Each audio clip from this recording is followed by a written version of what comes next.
క్రీస్తునందు ప్రియులు దేవుని పిల్లలని మీ అందరికీ కూడా క్రీస్తు నామములో శుభాభివందనాలు తెలియజేసుకుంటున్నాను. ఈరోజు మనం నేర్చుకోబోయే పాఠం పేరు రాజద్రోహము.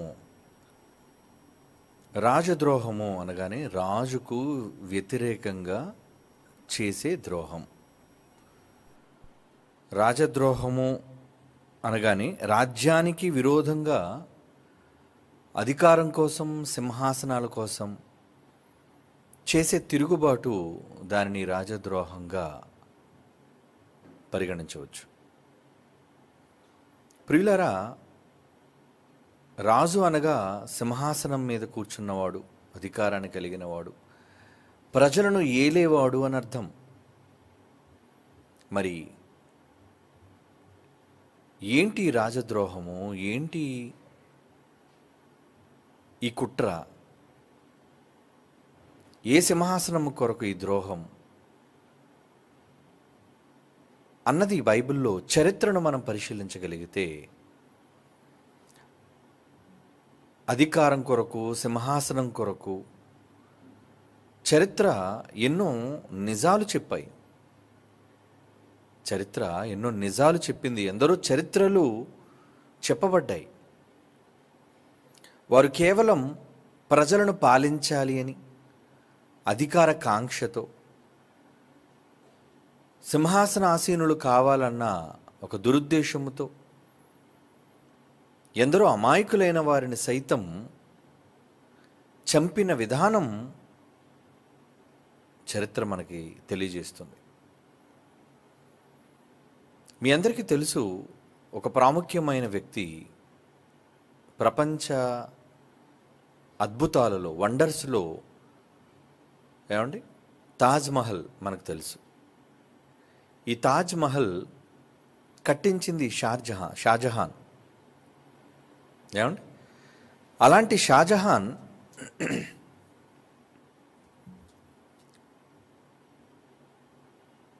తిరుగుబాటు, అతని మీద తిరుగుబాటు చేసిన అతని కుమారుడు,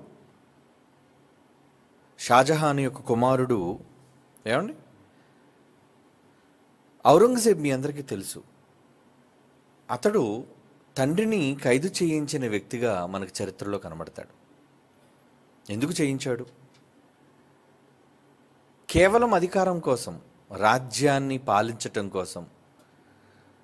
ఒక చరిత్ర సృష్టించిన లేదా నూర్జహాన్ కోసం కట్టించిన ఒక తెల్లటి పాల సమాధి, పాలరాతితో కూడిన సమాధి, ముంతాజ్ మహల్. అలాంటి చరిత్రకు నాంది పలికిన తన తండ్రిని ఖైదు చేశాడు అంటే ఔరంగజేబ్. దేనికోసం? సింహాసనం కోసం. అంటే రాజుగా ఉంటుండగానే రాజుకు ద్రోహం తలపెట్టిన వాళ్ళు సొంత కుమారుడైన వాళ్ళు ఉన్నారు. కుమారులైన వారే తండ్రిని చంపించిన సందర్భాలు ఉన్నాయి. తండ్రులైన వారు ఏమండి కుమారులు వారసులుగా ఉంటారని కుమారులు చంపించిన సందర్భాలు చరిత్రలో ఉన్నాయి. అలాగే మామలు, అల్లుళ్ళు, ఇలా ఎందరో ద్రోహకర్తలుగా మనకు కనబడతారు. అంటే ద్రోహాన్ని చేసిన వాళ్ళు. ఎవరికి ద్రోహం? రాజుకే ద్రోహం చేసిన వాళ్ళు. రాజద్రోహం అన్నారు. నిజంగా రాజుల పాలనలో రాజద్రోహానికి మించిన ద్రోహం, నేరం లేదండి. క్యాపిటల్ పనిష్మెంట్ లాంటిది. అంటే ఈరోజు దేశానికి వ్యతిరేకంగా మాట్లాడితే దేశద్రోహ చట్టం, దేశద్రోహ నేరం ఎలా అయితే మనుషులను శిక్షిస్తుందో, అంటే యావత్తు దేశం కూడా మరి అసహించుకునేటంతటి ద్రోహముగా దాన్ని పరిగణిస్తుంది. దేశద్రోహము అంటే ఏమండి, ఎందరో దేశద్రోహులు మన దేశంలోని రహస్యాలను శత్రు దేశాలకు అమ్మిన వాళ్ళు ఉన్నారు. అలాంటి వాళ్ళకి దేశం విధించిన శిక్ష ఏంటి? అలాంటి దేశద్రోహులకు విధించిన శిక్ష మరణశిక్ష. ఎందుకు మరణం విధిస్తుంది అంటే నమ్మిన దేశానికి వీళ్ళు వెన్నుపోటు పొడిచారు అని. అవును. అలాగే రాజుల ఏలిక కాలంలో రాజులకు వారు అధికారం మీద తిరుగుబాటు చేసిన బంధువర్గం, కుటుంబం ఇలాంటి వాళ్ళు ఎందరో లేకపోలేదు. మనందరికీ బైబిల్లో తెలిసిన ఒక మంచి వ్యక్తి, దేవునికి ఇష్టానుసారుడైన మనుష్యుడు దావీదు. మరి దావీదుకున్న అనేక మంది భార్యలు, వారికి పుట్టిన అనేక మంది పిల్లలు, అందులో మగపిల్లలైన వారందరూ కూడా దావీదు తరువాత తదనంతరం సింహాసనం కోసం ఎంతోమంది పోటీ పడ్డారు. అందుకోసం కుట్రలు చేశారు, అందుకోసం అనేక మందిని చంపించారు. రాజకుమారులను విందుకు పిలిపించి వాళ్ళు రాజులు కాకుండా ఎక్కడ వీళ్ళు వారసులుగా తన సింహాసనానికి అడ్డు వస్తారో అని సొంత కుమారుడే, దావీదు కుమారులే ఇతర కుమారులను, అంటే ఇతర భార్యలకు పుట్టిన కుమారులను చంపించిన సందర్భం బైబిల్లో మనకు కనబడుతుంది. అంటే దావీదు ఏలికగా ఉండి ఇశ్రాయేలు ప్రజలందరినీ పరిపాలిస్తున్న ఆ సందర్భంలోనే దావీదు మీద తిరుగుబాటు చేసి కేవలం రాజ్యకాంక్ష, కేవలం అధికారం కావాలనే కోరిక, దానికోసం తిరుగుబాటు చేసి మరి బంధానికి సొంత తమ్ముళ్ళైనా అన్నలైనా రక్త సంబంధికులైనా ఏమాత్రమూ వారి పట్ల జాలి దయ లేకుండా ఎంతోమందిని కుట్ర చేసి చంపిన సందర్భాలు మనం చూద్దాం, కొన్ని చదువుతాం బైబిల్లో. ఏమండి? మొదటి రాజుల గ్రంథంలో 1వ అధ్యాయం 5వ వచనం. మొదటి రాజుల గ్రంథం 1వ అధ్యాయం 5వ వచనం. హగ్గీతు కుమారుడైన అదోనియా గర్వించిన వాడై, దావీదు కుమారుల్లో ఒకడు.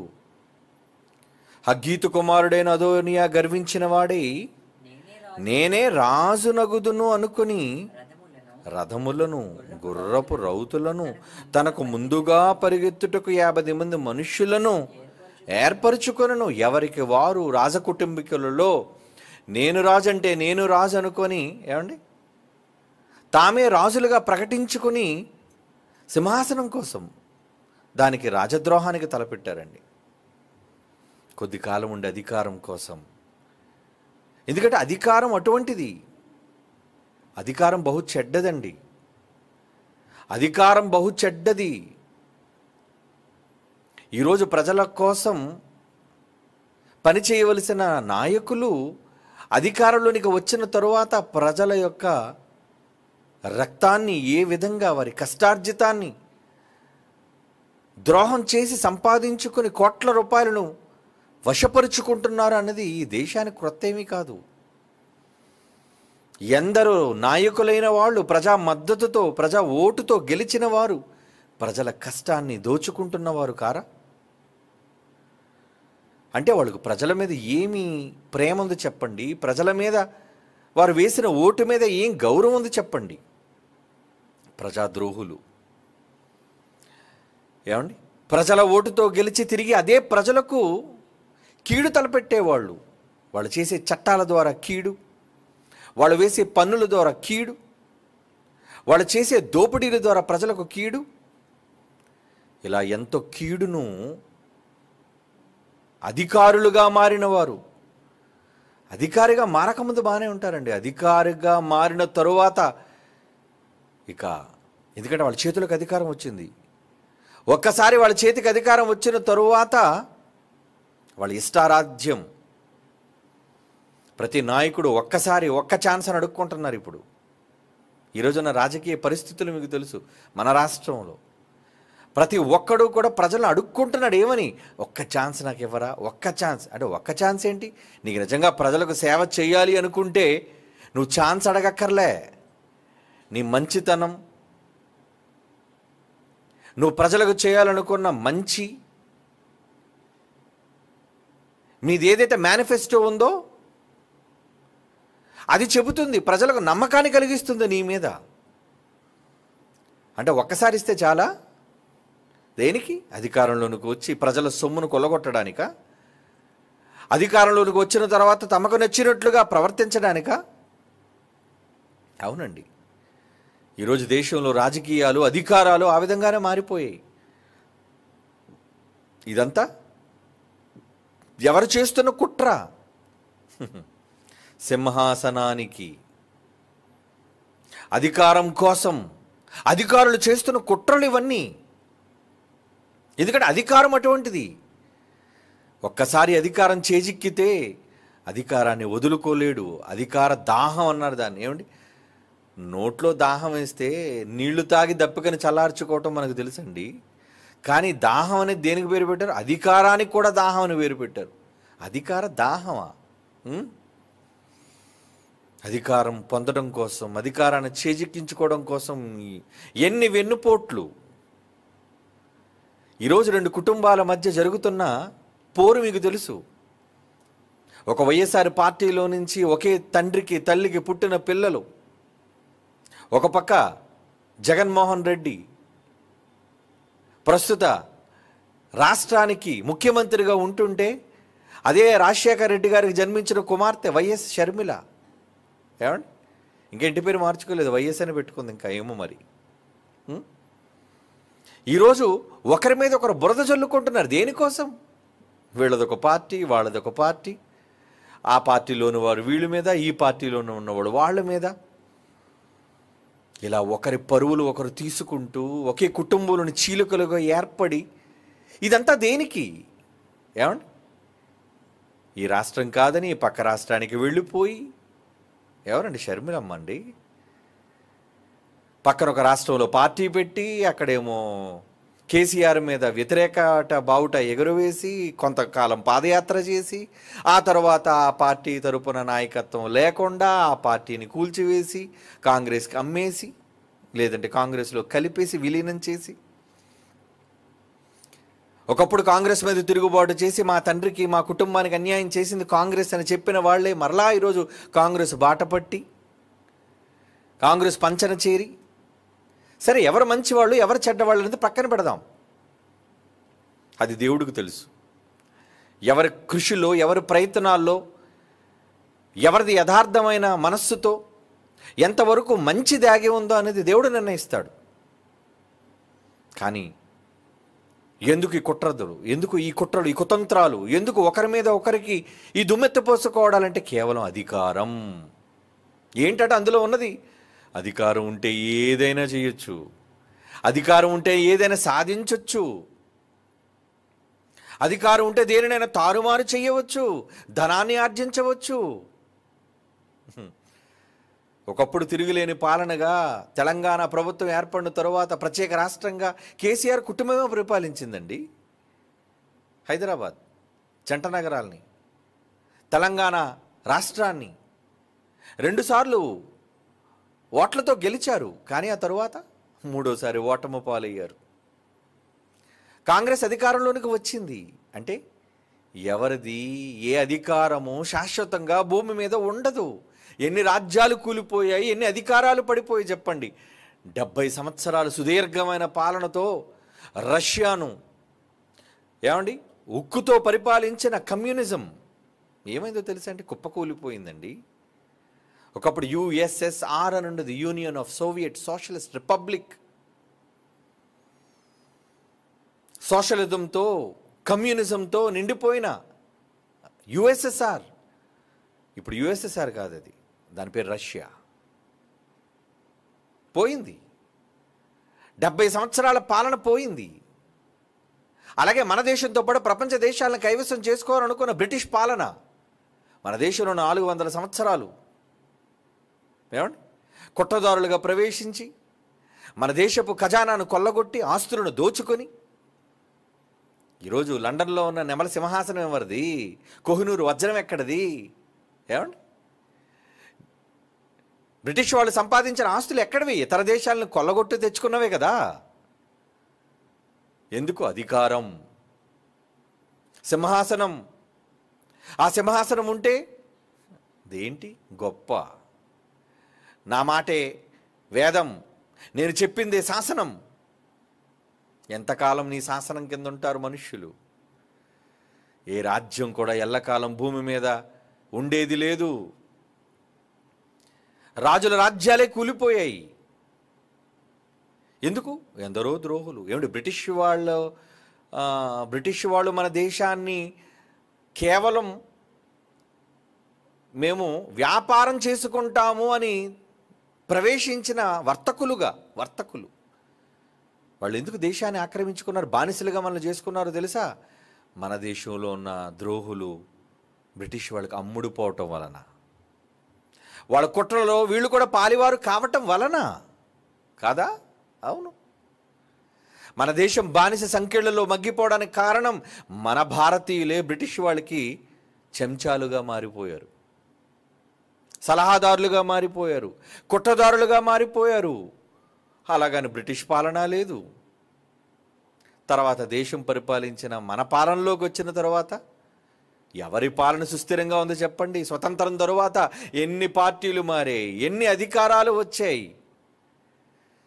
కానీ ఈ రేస్, ఈ పోటీ తగ్గదు, ఆగదు. దేనికోసం?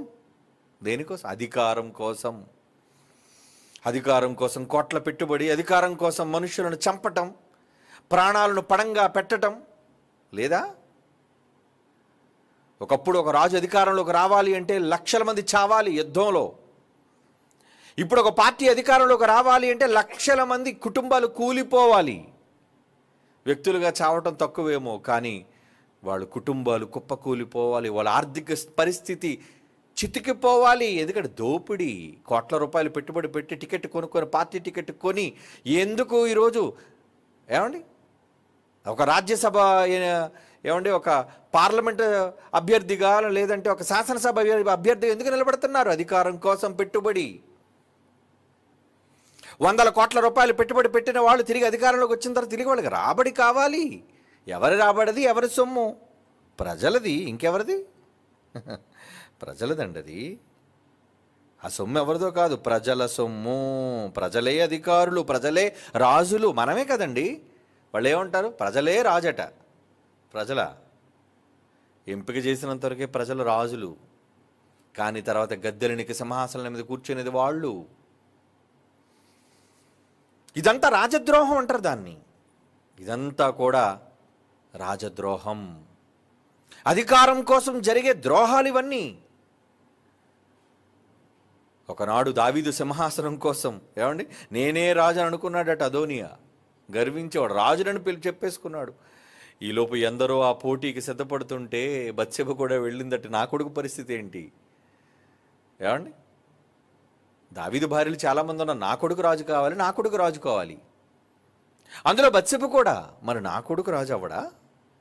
మొదటి రాజుల గ్రంథం 1వ అధ్యాయం 16వ వచనం నుంచి చూడండి. మొదటి రాజుల గ్రంథం 1వ అధ్యాయం 16వ వచనం చదువుతున్నాడు. బత్షెబ వచ్చి రాజు ఎదుట సాగిలపడి నమస్కారం చేయగా, రాజు, నీ కోరిక ఏమని అడుగునందున మీలాగు మనవి చేసిన నా ఏలినవాడా, నీవు నీ దేవుడని యెహోవా తోడని నీ సేవకురాలని నాకు ప్రమాణం చేశా. నాకు ఒట్టేశావే. దేని కొట్టేశాడు? సర్లే బత్షెబా, నీ కొడుకుని రాజుని చేస్తానులే అని ప్రమాణం చేశాడట. ఎవరు? దావీదు. అది జ్ఞాపకం చేస్తుంది. నీ దేవుడని యెహోవా తోడని నీ సేవకురాలని నాకు ప్రమాణం చేసి అవశ్యముగా నీ కుమారుడని సొలొమోను నా వెనుక ఏలువాడే నా సింహాసనం మీద ఆసీనుడుగా సెలవిచ్చితివే. ఇప్పుడైతే అదోనియా ఏలుచున్నాడు, వాడి రాజు అయిపోయాడేంటి? సింహాసనం వాడిదవుతున్నట్టుందేంటి? ఏం చేయమంటారు? మీరు ఇచ్చిన మాట సంగతి ఏంటి అని అడుగుతుందండి రాజుని. ఈ సంగతి నా ఏలినవాడవు రాజునకు నీకే తెలియనని ఉన్నది. 19. అతడు ఎడ్లను, కొవ్వును, దూడలను, గొర్రెలను బలిగా అర్పించి రాజకుమారులందరినీ యాజకుడైన అబ్యాతారు సైన్యాధిపతి అని యోవాబును పిలిపించను గాని నీ సేవకుడని సొలొమోను పిలవలేదు, నా కొడుకును పిలవలేదు. నా ఏలినవాడవైన రాజా, నా ఏలినవాడవ రాజుకు నీవు నీ తరువాత సింహాసనం మీద ఎవడు ఆసీనుడగునో అందును గూర్చి ఇశ్రాయేలు అందరూ కనిపెట్టుచున్నారు. చెప్పవా నువ్వు వారసుడెవరో?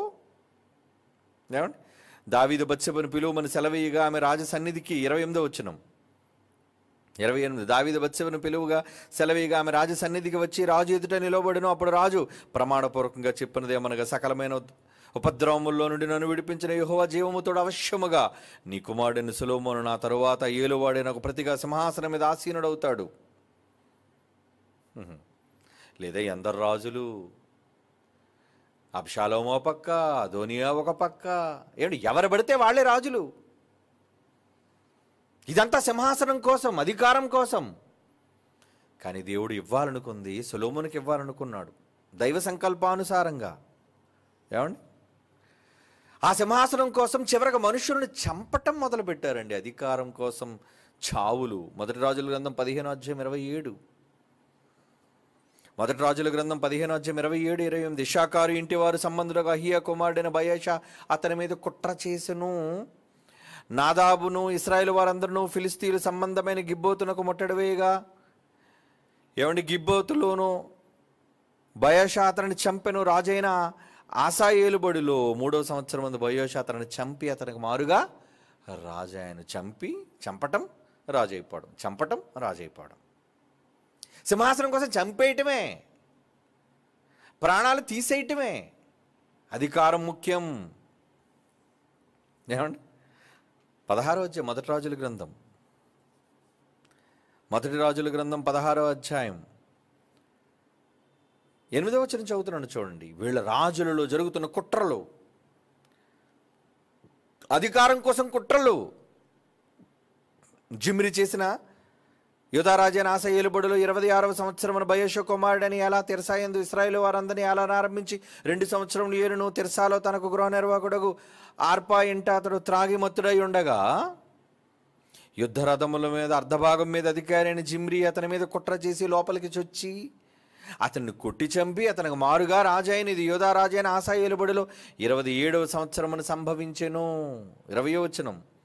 జిమ్రి చేసిన ఇతర కార్యములను గూర్చి, అతడు చేసిన రాజద్రోహమును గూర్చి.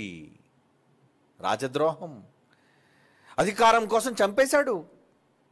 అతడు చేసిన రాజద్రోహమును గూర్చి ఇశ్రాయేలు రాజుల వృత్తాంత గ్రంథం ముందు వ్రాయబడి ఉన్నది. అంటే అధికారం కోసం ఎంతైనా తెగిస్తారా? కుట్రదారులు చంపటం ఒక లెక్క, చంపించడం ఒక లెక్క. వాళ్ళకి సింహాసనం కావాలి, ఏం పోయినా పర్వాలేదు, ఎవరు చచ్చినా పర్వాలేదు. అంటే చరిత్రలో మనకి ఇవన్నీ చదువుతున్నప్పుడు మనకి ఏం కనబడుతుంది? ఒక జహంగీర్ బాబర్ మీద చేసిన తిరుగుబాటు, అక్బర్ మీద చేసిన తిరుగుబాటు కావచ్చు, ఔరంగజేబ్ షాజహాన్ మీద చేసిన తిరుగుబాటు కావచ్చు, చరిత్రలో చాలామంది కుటుంబాలలో జరిగిన తిరుగుబాట్లు కావచ్చు. దేనికోసం? అధికారం కోసం. ఎన్ని తిరుగుబాట్లు ఎందరు చేసినా అధికారం దేవుని వశం. అధికారం దేవుడు ఇవ్వాలనుకునేది. అది ఎవరికి ఇవ్వాలనుకుంటాడో వాళ్ళకే ఇస్తాడు దేవుడు.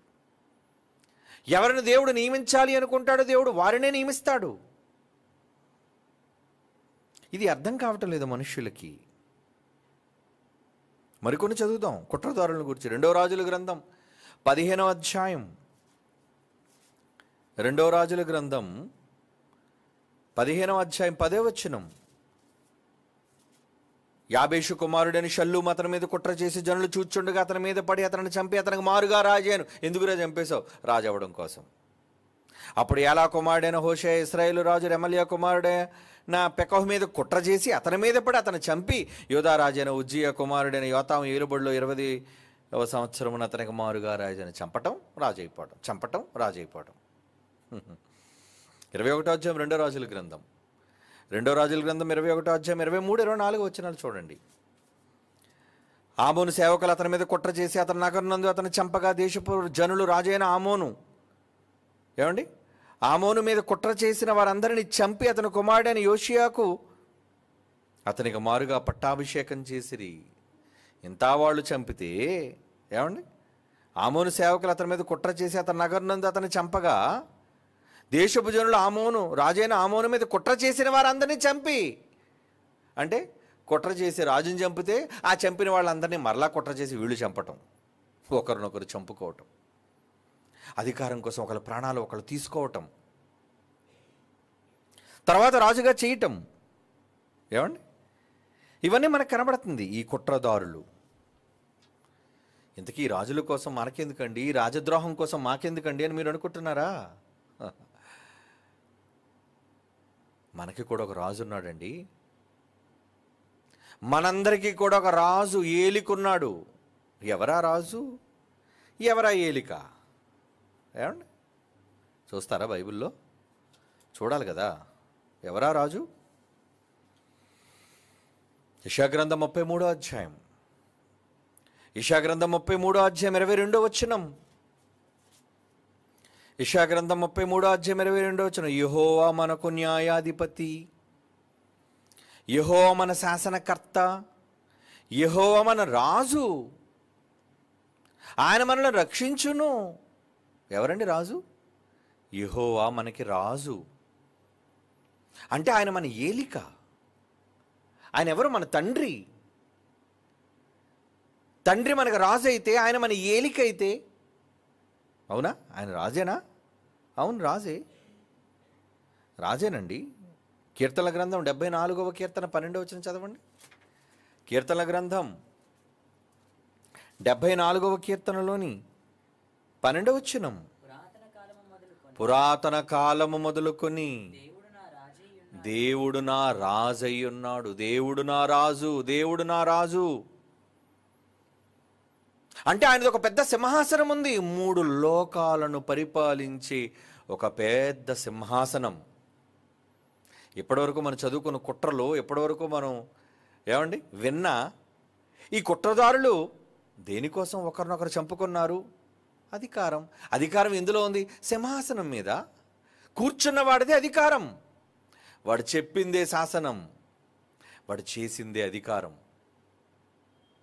కేవలం ఆ కుర్చీ మీద కూర్చున్న వాడికి అధికారం ఉంటుంది గనుక ఆ కుర్చీ కోసం, ఆ అధికారం కోసం ఇవన్నీ జరిగాయి.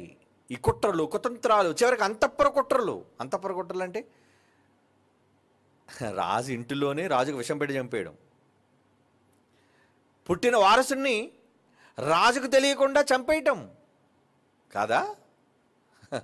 ఎన్ని చదువుకోలేదు చరిత్రలో మనం. కృష్ణదేవరాయలంతటి వ్యక్తిని విషమిచ్చి చంపాలనుకున్నారు. ఎక్కడ? అంతఃపురంలో. శ్రీకృష్ణదేవరాయలు సుపరిపాలన అందించిన మంచి వ్యక్తి. రాజ్యంలో ప్రజలందరూ కూడా మరి చక్కగా బ్రతకాలి అని కోరుకున్న వ్యక్తి. ఏమండి? కొడుకుని చంపలేదా? ఇలా ఎన్ని రాజద్రోహాలు మనం చూసాం.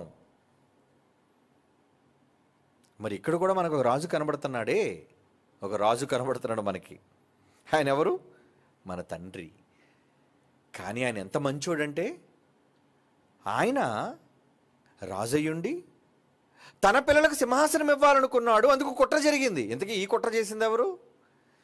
అపవాది కుట్ర చేసింది. సింహాసనం కావాలనుకుంది, తిరుగుబాటు చేసింది. ఏమండి?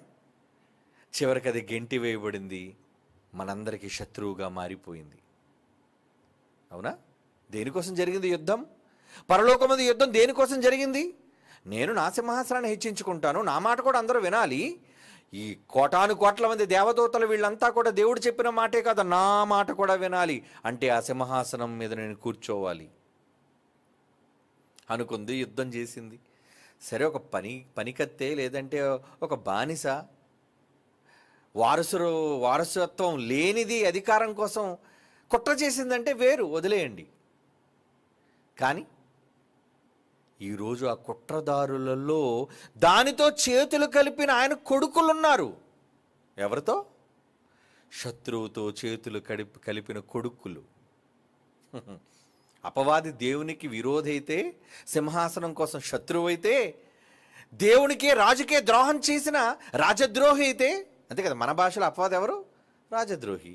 మరి రాజద్రోహితో చేతులు కలిపిన ద్రోహులు లేరా? బ్రిటిష్ వాళ్ళు మన దేశాన్ని పరిపాలిస్తున్నప్పుడు ఏమండి, బ్రిటిష్ వాళ్ళకి తొత్తులుగా పనిచేసిన భారతదేశంలో భారతీయులే ఉన్నారు. ఇదిగోండి, పలానా దగ్గర పలానా వాళ్ళు ఉంటారు, పలానా దగ్గర పలానా స్వతంత్ర సమరయోధుడు ఉన్నాడు, మీరు వెళితే ఇప్పుడు పట్టుకోవచ్చు. ఏది? యేసుప్రభుని అప్పగించినట్టుగా.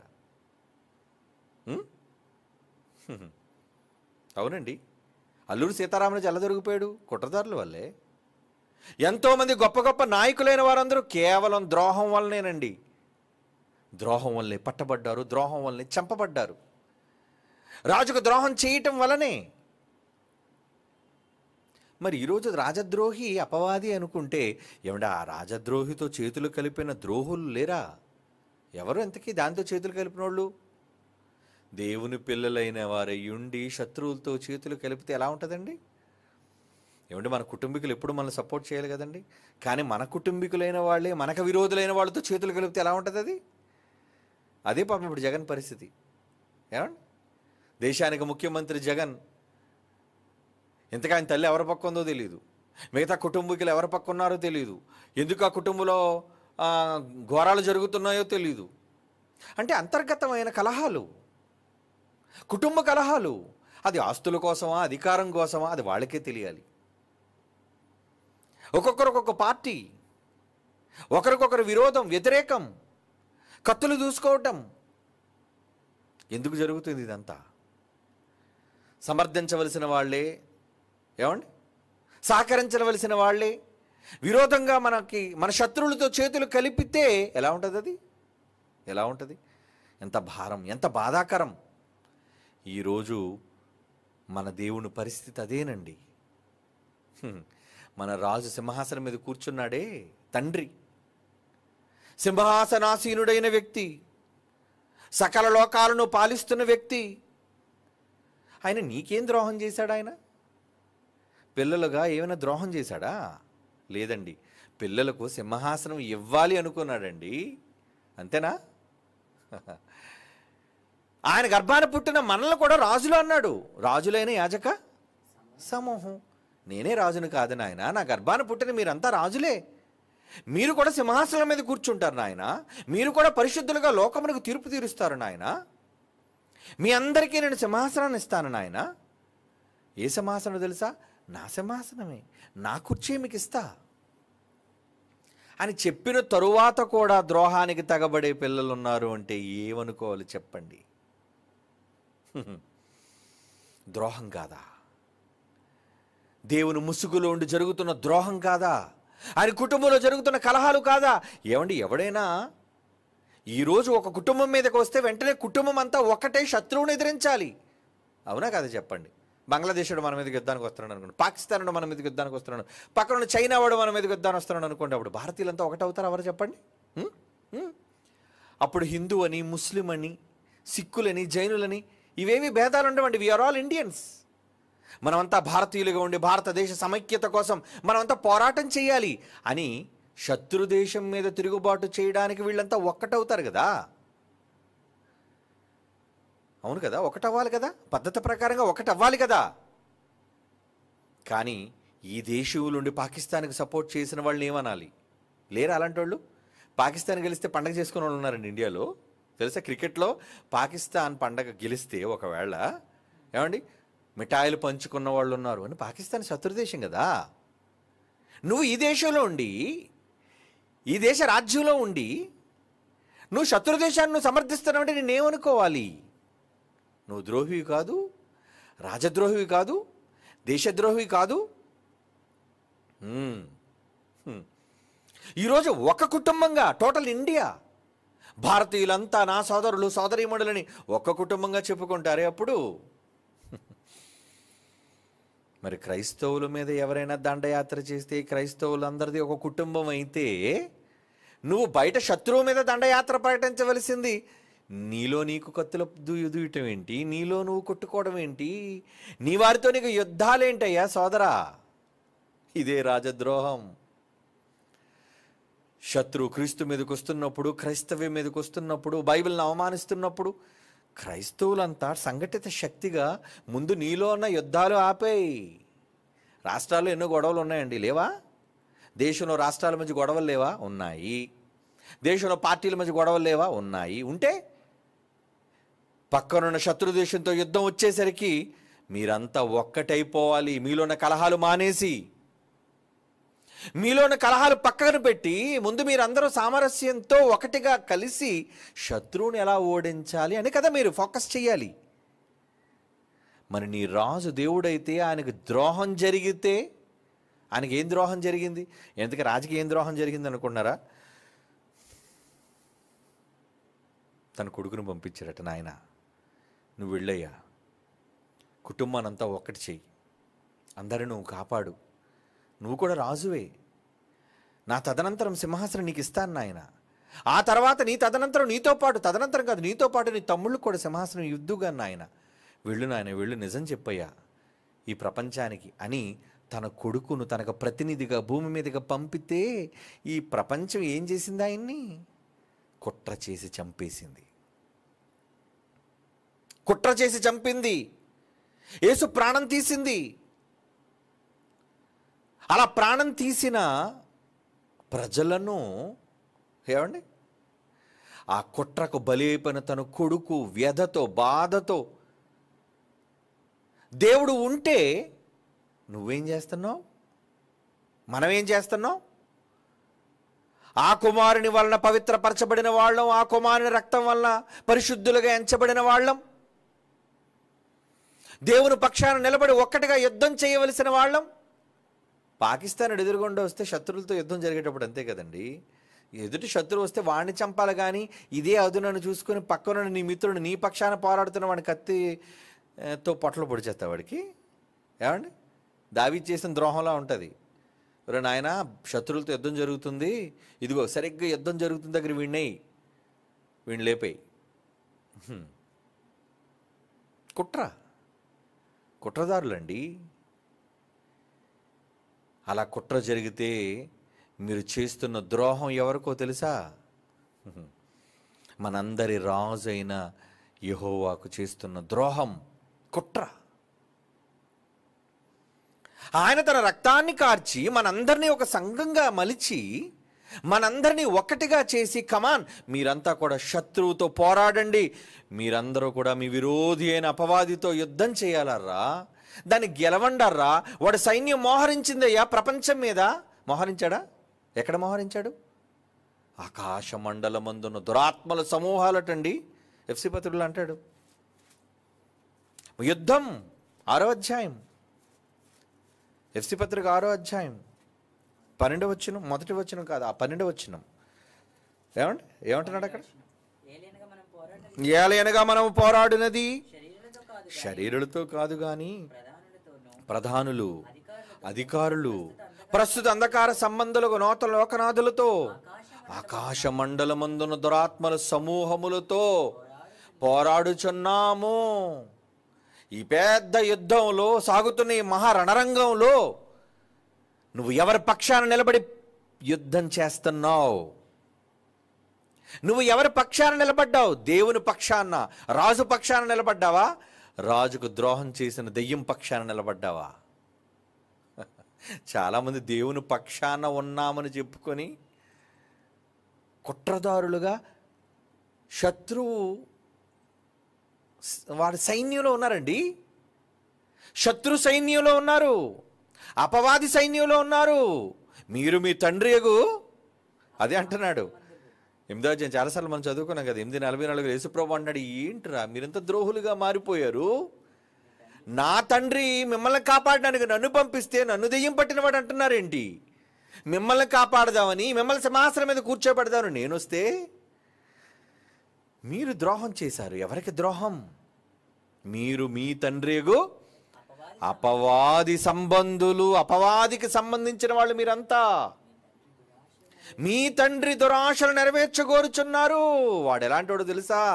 ఆది నుంచి, ప్రారంభం నుంచి నరహంతకుడు, సత్యమందు నిలిచినవాడు కాడు, వాని యందు సత్యమే లేదు. వాడు అబద్ధమాడినప్పుడు తన స్వభావమును అనుసరించి మాట్లాడతాడు. వాడు అబద్ధికుడు, అబద్ధానికి జనకుడు వాడు. ఏమండి, ఆయన మాటల్లోని ఆంతర్యం చూసారా? ఎవరట? వాడెవడు? అబద్ధికుడు, వాడు ద్రోహి. వాడికి సంబంధించిన వాళ్ళ మీరంతా? తండ్రి పక్షాన, నా పక్షాన నిలబడవలసిన మీరు వాడి పక్షాన నిలబడుతున్నారేంటి?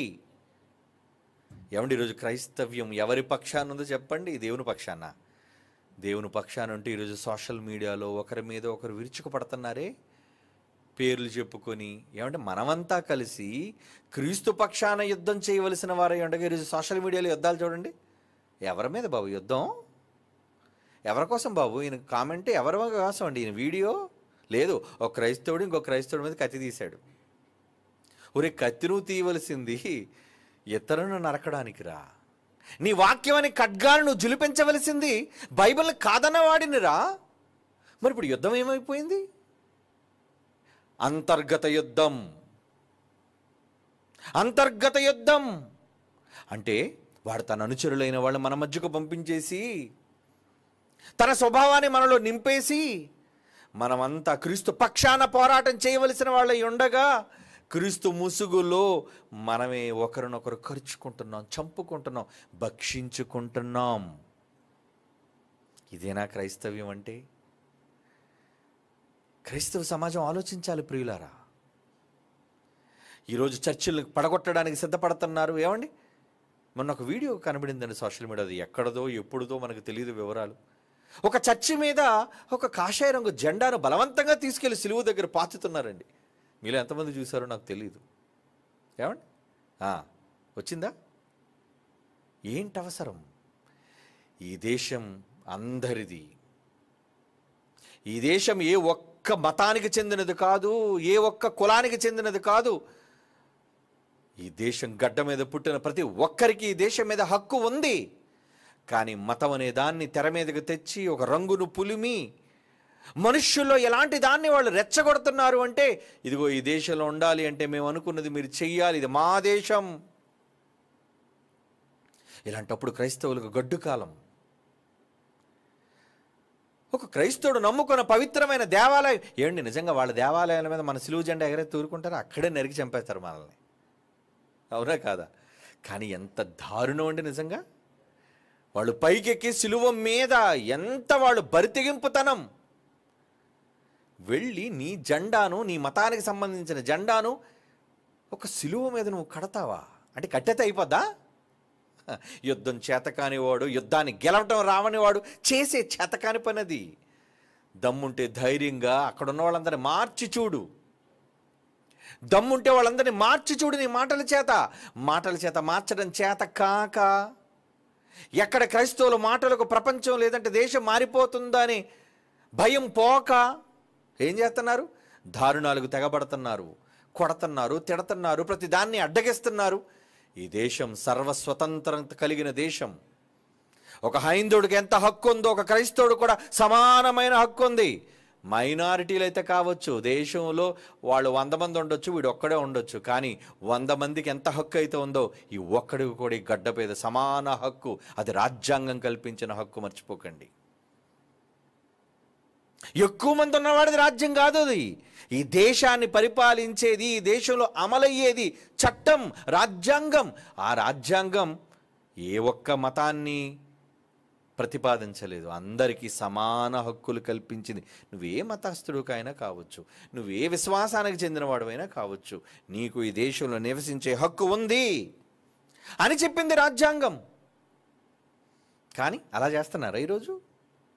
ఎందరు కుట్రదారులు.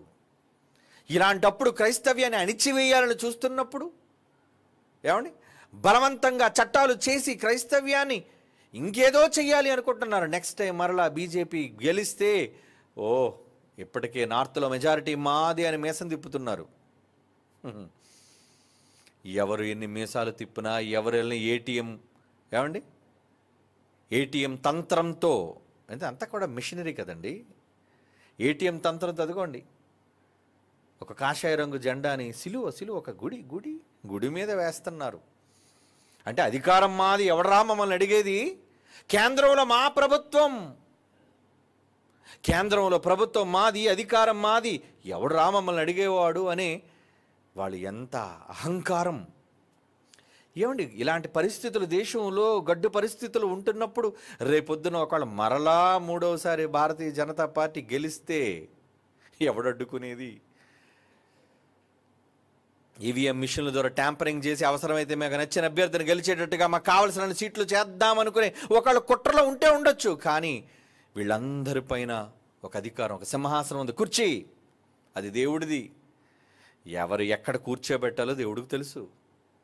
ఇక్కడ కుర్చీలు అయితే మారిపోతుంటే, ప్రభుత్వాలు మారిపోతుంటే కొంతమంది వచ్చి నన్ను అదే అడిగారు, ఏమండి మరి ఎలా అండి ఈవీఎం ట్యాంపరింగ్ ద్వారా మనం అనుకున్న అభ్యర్థిని గెలిపించేటట్లుగా ఈరోజు మొత్తం టెక్నాలజీ. ఏమంటే అమెరికా లాంటి గొప్ప గొప్ప దేశాల్లో బ్యాలెట్ ఓటింగ్ అండి, ఇప్పటికీ ఇంకా కాగితం మీద ముద్ర వేసి ఆ కాగితం వేయాలా.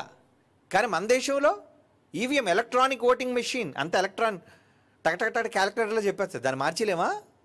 మార్చవచ్చు ప్రోగ్రామ్ చేసి. అదే వాళ్ళకి ధైర్యం. అంటే మరలా మేము అధికారంలోకి వస్తాము. మరి ఇలాంటప్పుడు ఎలా అన్నయ్య అని అడుగుతున్నారు. అప్పుడు నేను ఒకటే మాట అన్నాను, ఈ అధికారాల మీద ఒక పెద్ద అధికారం ఉంది నాయన పైన. అది మన తండ్రి సింహాసనం. నువ్వెంత ఈవీఎంని నీ టెక్నాలజీతో ట్యాంపరింగ్ చేసినా రిజల్ట్ వచ్చే టైంకి ఆయన ట్యాంపరింగ్ చేయగలడు. ఇదేట్రా మనం ఒకటి అనుకుని మిషన్ ఫిట్ చేస్తే ఇది ఎలాగొచ్చిందేంటి, రోబోలో తిరుగుబాటు చేస్తే అవి కూడా. అది దేవుడు అనుకుంటే తారుమారు చెయ్యగలడు ఆయన. ఏమో ఒకవేళ మరలా ఆయన భారతీయ జనతా పార్టీకి ఇవ్వాలనుకుంటున్నాడా లేదా దాన్ని గద్దె దింపాలనుకున్నాడు చూద్దాం. విదిన్ ఫ్యూ మంత్స్, మరికొన్ని నెలల్లో తేలిపోద్ది భవితవ్యం. ఈ దేశాన్ని ఎవరు పరిపాలించబోతున్నారని తేలిపోద్ది. తేల్చేస్తాడు దేవుడు. ఎవరిని కూర్చోబెట్టినా అది మన మంచి కోసమే. అంటే ఇలాంటప్పుడు మన రాజు ఆ నిర్ణయం తీసుకుంటున్నప్పుడు ఆ రాజు పాలన కింద, ఆ రాజు అధికారం క్రింద, ఆ రాజు సంఘం కింద మనమందరం ఒక రాజుని ఎన్నుకున్నాం. Who is the king? ఎవరా రాజు? ఎవరా రాజు? ఏమండి, మత్తయి సువార్త 25:34 రాజట గాడిదను గాడిద పిల్లను ఎక్కువచ్చాడటండి. ఎవరైనా రాజు? క్రీస్తే మన రాజు. 21:5 మత్తయి సువార్త 21:5 అండి. ఆయన గురించి, క్రీస్తుని గురించి వ్రాయబడిన మాట రాజు. మత్తయి సువార్త 21:5 ఇదిగో నీ రాజు సాత్వికుడై గాడిదను భారవాహపు పశువు పిల్లను చిన్న గాడిదను ఎక్కి వచ్చుచున్నాడు. వచ్చాడా యేసుప్రభు? గాడిదను ఎక్కి వచ్చాడా? రాజు ఆయన రాజు. మరి ఆ రాజు కింద నువ్వు కూడా రాజు అయిన యాజక సమూహంగా ఉన్న నీవు ఇప్పుడు ఆ రాజ్యం పక్షాన యుద్ధం చేయాలా లేదా రాజ్యం ఉన్నోళ్ళతో యుద్ధం చేస్తావా? ఇప్పుడు మనం కొట్టుకోవాల్సిన సమయం కాదు ఇది. ఎవరి బోధల రైట్ అని ఒకరి మీద ఒకరు కత్తులు దూసుకునే సమయం కాదు ఇది. ఈరోజు విరోధి అయిన అపవాదితో జరుగుతున్న యుద్ధంలో నువ్వు క్రీస్తు పక్షాన నిలబడి, అవసరమైతే నీ తమ్ముడు ఏదైనా తప్పుగా మాట్లాడా వాడిని పిలిచి మాట్లాడుకో. వాడు ఏదైనా నీ మీద కోపంగా అన్నాడా వాడిని సరిదిద్దుకో చేతనైతే. ఇప్పుడు నువ్వు చేయవలసిన యుద్ధం ఏంటో తెలుసా? శత్రువుని ఎదుర్కోవటం. నువ్వు నమ్మిన నీ రాజు, నీ కోసం ప్రాణం పెట్టిన రాజును ఏలికగా ఈ ప్రపంచానికి చూపించడం, అది నీ కర్తవ్యం. ఇది పక్కన పెట్టి ఏమండి బోధల కోసం పోరాటం, అవునా, వ్యక్తిగతమైన పోరాటం, దోషణతో కూడిన పోరాటం. అంటే నువ్వెంత. ఈరోజు క్రైస్తవుల మధ్య చూడండి, సోషల్ మీడియాలో ఈరోజు అందరి దగ్గరికి వెళుతున్న ఈ పోస్టులు ఏంటి? ఎవరి కోసం ఈ గొడవలు? ఎవరు బాబు వీళ్ళిద్దరి మధ్యన గొడవ? వీళ్ళిద్దరూ క్రైస్తవులేనండి. ఇద్దరు క్రైస్తవులేనా? ఇద్దరు రాజు కిందనా? అవునండి, ఆ రాజే. ఇద్దరు చెప్పేది ఒకే రాజు పేరు. ఎవరా రాజు? యేసుప్రభు అనే రాజు పేరు చెప్తున్నారు. మరి ఎవరితో కొట్టుకున్నారు వీళ్ళు? ఒకరంటే ఒకరు కొట్టుకుంటున్నారు, ఒకరంటే ఒకరు ఖర్చుకుంటున్నారు, భక్షించుకుంటున్నారు. ఇది సమంజసమైనది కాదు. రాజద్రోహం, మర్చిపోకండి, రాజద్రోహం. కుర్చీకి వ్యతిరేకంగా చేస్తున్న ద్రోహం అది. నువ్వు నీ రాజుని గెలిపించాల్సింది పోయి, ఏమండి, ఆ రాజుకు వ్యతిరేకంగా ఉన్నాడు ఒక దొంగరాజు, వాడే అపవాది. వాడి సైన్యంలో చేరి వాడి మనిషిగా నువ్వు మారి ఎవరితో యుద్ధం? నీ సహోదరుడు నీ పట్ల తప్పు చేస్తే క్షమించు. నీ సహోదరుడు కదా, మన్నించు, వాడిని సర్దుకో అని దేవుడు ఇన్ని మాటలు చెబుతుంటే శత్రుత్వాలు పోవటం లేదండి. ఏమండి, విరోధ తత్వాలు పోవటం లేదండి. కత్తులు దూసుకుంటున్నారండి ఒకరి మీద ఒకరు. ఇది సమంజసమైనదేనా? రాజకుమారులారా, మిమ్మల్ని అందరినీ సింహాసనం మీద కూర్చోబెట్టాలనుకుంటున్నాడు ఆ రాజు. ఏమన్నాడు? ప్రకటన 3:21 ఏమన్నాడండి? నేను సింహాసనమందు, నా తండ్రి సింహాసనమందు కూర్చుండి ఉన్న ప్రకారము జయించు వారిని నాతో పాటు నా సింహాసనమందు నేను కూర్చుండనిచ్చేదను. అంటే మీకు కూడా సింహాసనం ఇస్తానన్నాడు కదా. మీరు కూడా రాజులే కదా, మీరు కూడా పరిపాలించాలి కదా, మీరు కూడా యుద్ధం చేయాలి కదా. ఎవరితో? విరోధులతో. గుమ్మములలో వాదించి విరోధులతో యుద్ధం చేయాలంటే అన్నదమ్ములు కొట్టుకుంటున్నారు. అన్నదమ్ములు కొట్టుకోవాల్సిన టైం కాదు. భారతీయుడు కొట్టుకోవాల్సిన టైం కాదు ఇది. భారతీయుడు శత్రువుతో పోరాడవలసిన సమయం ఒకళ్ళ యుద్ధం వస్తే. కానీ అలాంటి సమయాల్లో నువ్వు శత్రువులతో చేతి కలిపితే నిన్ను అనేది రాజద్రోహం, దేశద్రోహం. మరి అలాంటి రాజద్రోహులు, దేశద్రోహులు ఈరోజు ఎంతోమంది క్రైస్తవులు కూడా బయలుదేరిపోయారండి దేవుని ముసుగులో. ఏమంటే మేము ప్రజలకు మంచి చెబుతున్నాం, మేము ప్రజలకు ఏదో సత్యాన్ని నిరూపిస్తున్నాం. అంటే సత్యం అంటే ఏంటో తెలుసా? నేనే మార్గం, నేనే సత్యం, నేనే జీవం అన్నాడు కదా. సత్యాన్ని చెబుతున్నాను అన్నప్పుడు అయితే నీ సత్యంలో యేసు కనబడాలి. ఎందుకంటే సత్యం ఎవరు? సత్యం ఎవరండి? యేసే సత్యం కదా. ఆయన అన్నాడు నేనే సత్యం. ఆయన జీవితం నీ మాటల్లో కనబడాలి, ఆయన చేసిన ప్రాణత్యాగం నీ మాటల్లో కనబడాలి, ఆయన చెప్పిన మాటలు నీ ప్రసంగంలో కనబడాలి. మరి ఏం కనబడుతున్నాయి? సత్యం పేరట ఎదుటి వాడిని దోషణ, సత్యం పేరట ఎదుటి వాడిని అవమానకరంగా మాట్లాడుట, ఇవా? నీ రాజుకు ద్రోహం చేస్తున్నావయ్యా. మీలో మీరు ఖర్చుకొని భక్షించుకోకండి. క్రీస్తు విభజింపబడి లేడు. మనమంతా ఒకే సంఘంగా శిరస్సుగా ఆయన ఉంటే ఆయన ఆదేశాలు పాటించి శత్రువుతో యుద్ధం చేసి మనమంతా సింహాసనాన్ని పొందవలసిన వాళ్ళై ఉంటుండగా, ఆ గొప్ప సుదినం కోసం పరలోకవంతున మన తండ్రి ఏలిక రాజు ఎదురు చూస్తుండగా ఆ సింహాసనం మీద వెళ్ళడానికి ఇష్టం లేకుండా భూమి మీద ఉన్న చిన్ని చిన్ని అధికారాల కోసం, చిన్ని చిన్ని గొప్పల కోసం ఎందుకెళ్ళి పోటీలు దేనికి? నా పేరు వినబడాలి, నేను గొప్ప చెప్పానని ప్రజలకు తెలియాలి, నాకు భూమి మీద ఉన్న చిన్న వీడియో ఛానల్ సింహాసనం నాకు కావాలి అంటే సబ్స్క్రైబర్స్ వేసేది కుర్చీయా? అదేం కుర్చీ అయ్యా? లైక్లు వేసే కుర్చీ ఏం కుర్చీ అయ్యా అది? గొప్పగా నిన్ను పొగిడే కామెంట్లు కుర్చీ అనుకున్నావా? అది కాళ్ళు లేని కుర్చీ, పడిపోదు ఎప్పుడొకప్పుడు. అది శాశ్వతమైన సింహాసనం కాదు. ప్రజల మెప్పు కోసం, ప్రజల పొగట్టల కోసం ప్రగల్భాలు పలికేవాళ్ళు ఉన్నారు ఎంతోమంది. అలాంటి వాళ్ళందరూ రాజద్రోహులే, దేవుని యొక్క రాజ్యానికి ద్రోహులుగా మారిపోతున్నారు. మారకండారా సోదరులారా, మిమ్మల్ని ప్రేమించి చెబుతున్నాను. దేశ పరిస్థితులు మారిపోతున్నప్పుడు దేశంలో సత్యాన్ని, క్రీస్తును ప్రకటించవలసిన వాళ్ళమై ఉంటుండగా, ఏమండి నువ్వు క్రీస్తు కొరకు ప్రకటించవలసిన వాడై ఉండగా ఆ క్రీస్తును పట్టుకొని, ఆ వాక్యాన్ని పట్టుకొని శత్రువుతో పోరాడవలసిన నీవు నీ సొంత మిత్రుణ్ణి, నీ సొంత సోదరుని నువ్వు చంపుతున్నావా? మోషే ఐగుప్తీయుడు యుద్ధం చేస్తాను, ఐగుప్తీయుడును ఇశ్రాయేలుడు కొట్టుకున్నారట. ఏమండి ఐగుప్తుడు ఇశ్రాయేలు కొట్టుకుంటే మోషే ఎవరి పక్షాన్ని నిలబడ్డాడు? వెళ్ళి ఏరా నేను ఐగుప్తులో పెరిగితే మాత్రం, నేను రాజకుమార్తె కొడుకు నడిపించుకుంటే మాత్రం నావాడు రా ఇశ్రాయేలీయుడు, వాడిని చంపుతావు నువ్వు అని ఐగుప్తుని చంపేశారటండి. అంటే ఎవరి పక్షం అవుతుంది? అతనిది ఎవరి పక్షం? ఎవరి పక్షం? ఇశ్రాయేలీయుల పక్షం.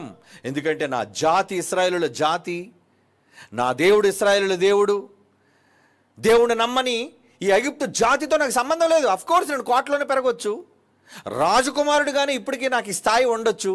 కానీ నాతోటి జనాంగంలోని ఇశ్రాయేలీయుడిని ఎవడో ఐగుప్తీయుడు పరాయివాడు చంపుతుంటే నేను ఓర్చుకోగలను? లేపేశారటండి. ఎంత ఆవేశం మోషేకి! ఏమండి మొత్తానికి చంపేశాడు. ఆ తర్వాత ఇద్దరు ఇశ్రాయేలు కొట్టుకున్నారట. అవునా? ఒక ఇశ్రాయేలీయుడు అప్పుడు వెళ్ళి ఎవరిని చంపేశాడు ఏంటి? చంపలేదండి, ఆపాడాడు గొడవ. ఏంట్రా అన్నదమ్ములారు కొట్టుకున్నారు, మీరిద్దరూ ఇశ్రాయేలీలే కదా.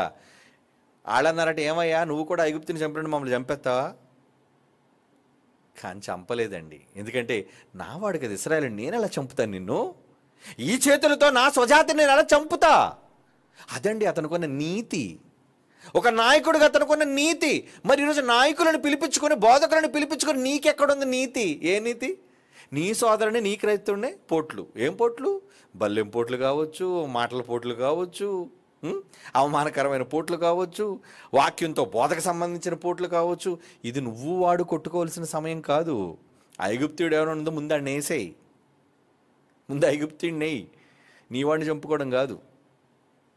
మరి క్రైస్తవులకి ఏం బుద్ధి ఉంది అంటే, వీళ్ళెవరో, వీళ్ళకి కావలసింది పేరు, వీళ్ళకి కావలసింది భూమి మీద సింహాసనం. సైతాన్ అదే కదా ఇస్తుంది. రే మీకు పరలోకంలో సింహాసనం ఉందో లేదో, ఎందుకురా నేను భూమి మీద సింహాసనం ఇస్తాను చూడండి. ఏంటి ఆ సింహాసనం? ఓ చూడు ఎన్ని వేల మంది ఫాలోవర్స్ నీకు ఉన్నారు, సబ్స్క్రైబర్స్. ఆహా ఈ కుర్చీ భలే ఉంది, ఒరే ఆ కుర్చీ పోయేదిరా, ఆ ఉన్న కుర్చీ ఉన్న భూమే పోద్దరా. నిన్ను నమ్ముకున్న జనాలు ఉండరురా, నీతో పోతారు వాళ్ళు, ద్రోహులు వాళ్ళంతా. అప్పటి వరకు నీకు జై కొట్టిన వాళ్ళే రాళ్ళు ఇసిరేస్తారు నీ మీద. అప్పటి వరకు అయ్యో మహారాజు మహారాజు అన్నోళ్ళు ఏమంటారు తెలుసా, పోరా అంటారు. అది ప్రజానాడి. అది తెలియకుండా ప్రజల కోసం పరలోక సంబంధమైన నీ దేవునికి ఆ రాజుకే రాజద్రోహం చేస్తావా? చెయ్యకు చెయ్యకు చెయ్యకూడదండి. ఈరోజు క్రైస్తవులుగా మనం చేస్తున్నది ఏంటి? మన రాజు పక్షాన మనం నిలువబడి, పరలోకపు తండ్రి మన రాజు అయితే, ఆయన పంపగా వచ్చిన క్రీస్తు ఒక రాజు అయితే, ఆయన వెంబడించిన శిష్యులుగా మనమంతా రాజులమైతే, మనమంతా భూమి మీద గెలిచి సింహాసనం మీద రాజులుగా ఏలికలుగా ఉండవలసిన వారం అయితే, ఎవరిని సమర్థిస్తున్నారు? ఎవరితో విరోధం ఏర్పరచుకుంటున్నారు? ఎవరిని గెలవాలి అనుకుంటున్నారు? ఎవరికి వెన్నుపోటు పడవాలి అనుకుంటున్నారు? ఒకళ్ళు నీ వారిని నువ్వు చంపాలి అనుకుంటే, నీ వాళ్ళతో నువ్వు యుద్ధం చేయాలి అనుకుంటే, నీ వాళ్ళని నువ్వు గెలవాలి అనుకుంటే నువ్వు చేస్తుంది రాజద్రోహం. ఒక అన్నగా ప్రేమించి చెబుతున్నాను, ఒక యేసుప్రభువుకు తమ్ముడుగా ప్రేమించి చెబుతున్నాను, మీలో భిన్నాభిప్రాయాలు పక్కన పెట్టండి, మీలో ఉన్న ద్వేషాలను వదిలేయండి. ముందు సహించలేరా? క్షమించలేరా? చేతనైతే మీకు ఏమైనా సందేహాలు ఉంటాయని ఇంటికి వెళ్ళి మాట్లాడండి. బ్రదర్ మనం మాట్లాడుకుందాం రండి, కమాన్. యుద్ధం వద్దు, గొడవ ఎందుకు, కూర్చొని మాట్లాడుకుందాం. ఎందుకంటే నీది నాది ఒకే రాజ్యం. ఎవరిదా రాజ్యం? క్రీస్తు రాజ్యం. ఏమండి? ప్రకటన గ్రంథం 19వ అధ్యాయం 16వ వచనం. ప్రకటన గ్రంథం 19వ అధ్యాయం 16వ వచనం. రాజులకు రాజు ప్రభువులకు ప్రభు అనే నామము ఆయన వస్త్రం మీద, ఆయన తొడ మీద ఉన్నది. ఎవరు? నీ రాజు, నీ ఏలిక. అవునండి, రాజులకు రాజు నీ ప్రభు. ఏమండి? అను నామము వస్త్రం మీద తొడ మీద ఉంది, ఆయనే నీ రాజు కదా.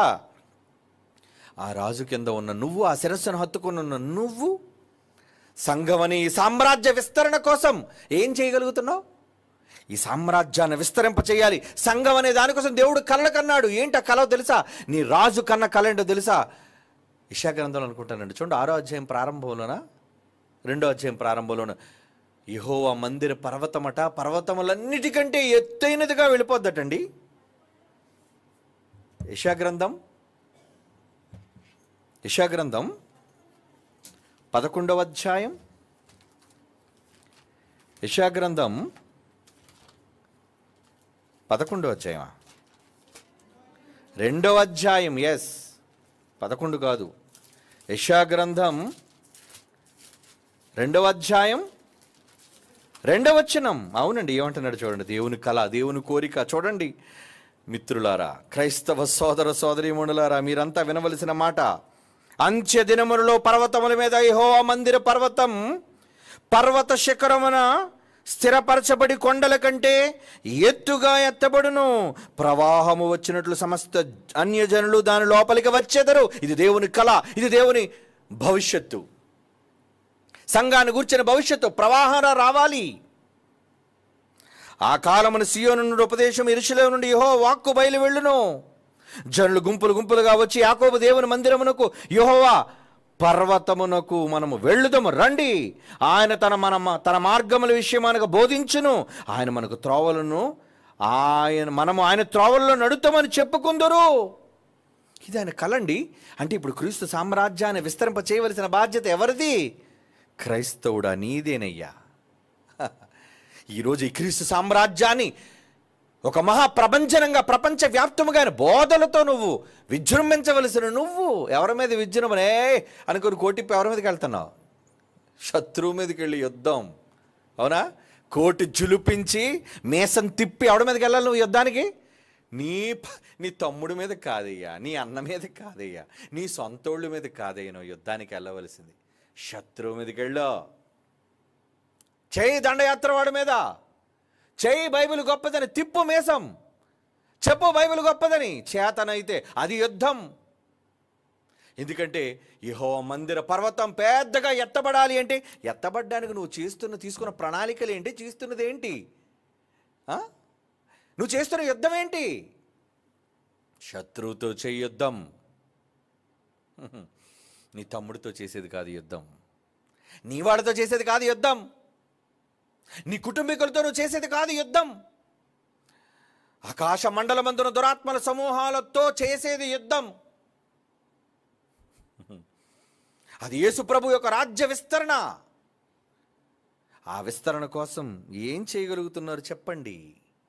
అలా చెయ్యకుండా ఆ రాజ్యంలో ఉంటూ ఆ రాజ్యంలోని చీలికలను ఏర్పరిచి ఆ రాజ్యంలోని మనుషుల మధ్య వైషమ్యాలను, విభేదాలను నువ్వు కలిగించే డివైడ్ అండ్ రూల్. బ్రిటిష్ వాడు చేసింది అదే కదా, చీలుస్తున్నావు కదా. ఈరోజు క్రైస్తవ్యాన్ని కులాల పేరట చీల్చే వాళ్ళని ఏమనాలి చెప్పండి? బోధల పేరట చీల్చే వాళ్ళని ఏమనాలి చెప్పండి? నువ్వు కాదా రాజద్రోహివి? నీది కాదా రాజద్రోహం? పరలోకమందున నీ రాజుకు వ్యతిరేకంగా చేస్తున్న ద్రోహం అది. నీకోసం ప్రాణం పెట్టిన ఒక రాజైన క్రీస్తు కోసం నువ్వు చేస్తున్న ద్రోహం అది. సంఘాన్ని కట్టవలసిన నువ్వు సంఘాలను క్రైస్తువులను విడగొడుతున్నావా? ఎలా? ఈ బోధ నాది, ఈ సంఘం నాది, ఈ కులం నాది, ఈ ప్రాంతం నాది. కూడదు. ఆయన రాజ్యంలో ఉన్న నీకిది కూడదు, తగదయ్యా సోదరా, తగదు. యుద్ధం చేయి, శత్రువుతో యుద్ధం చేయి, అధికారంతో రాజ్యాన్ని నిలబెట్టు. ఏంటి రాజ్యాన్ని? క్రీస్తు సామ్రాజ్యాన్ని కమాన్ నిలబెట్టు. నువ్వు వెళ్ళే ప్రతి చోట క్రీస్తు సామ్రాజ్య జెండా పాతు. అవునా? పాతాలంటే ఏం చేయాలి? ఎళ్ళు పబ్లిక్గా వెళ్ళి క్రీస్తు గొప్పతనం ఏంటో, బైబిల్ గొప్పతనం ఏంటో చెప్పు, డంకా బజాయించి చెప్పు, ఒప్పించు, రప్పించు, జనాల్ని క్రీస్తు మార్గంలోకి రప్పించు. వస్తారు, ప్రవాహం వచ్చినట్టు వస్తారని దేవుడు చెప్పాడు ఎప్పుడు యెషయా గ్రంథంలో. మరి అన్నీ చెయ్యాలంటే నువ్వు ముందు లోపలికి కుదులాడుకుంటుంటే, ఏమండి, మీలో మీరు కుమ్ములాడుకుంటుంటే బయట శత్రువుని గెలిచేది ఎప్పుడు సోదరా? నీ మీద కోపంతో కాదు, మీ మీద కోపంతో కాదు, మీ మీద ప్రేమతో చెబుతున్నాను. దేవుని మాటను గౌరవిస్తే అంతర్గత యుద్ధాలు ఆపేయండి. మనందరి విరోధి అయిన అపవాది మీద యుద్ధం మోగించండి, రణభేరి మోగించండి. వాడితో వస్తావరా యుద్ధానికి? నా రాజు పక్షాన నిలబడతావరా క్రీస్తు పక్షాన యుద్ధానికి? అది చెయ్యండి. అప్పుడు మీరు రాజుకు చేసేది ద్రోహం కాదు, ఘనం. రాజుకు ఘనమైన వారుగా మీరు ఉంటారు. ఎందుకంటే ఆ చేసే యుద్ధంలో మీరు గెలిస్తేనే జయించిన వారిని నాతో పాటు నా తండ్రి సింహాసనమందు కూర్చుండబెడతాను. రాజు మాటిచ్చాడు మనకి. తండ్రి అయిన దేవుడు రాజుగా మాటిచ్చాడు, కొడుకైన దేవుడు క్రీస్తు రాజుగా మనకు మాటిచ్చాడు. నువ్వు కూడా రాజుగా నువ్వు అనుకుంటే చెయ్యి, రాజద్రోహం చెయ్యకు.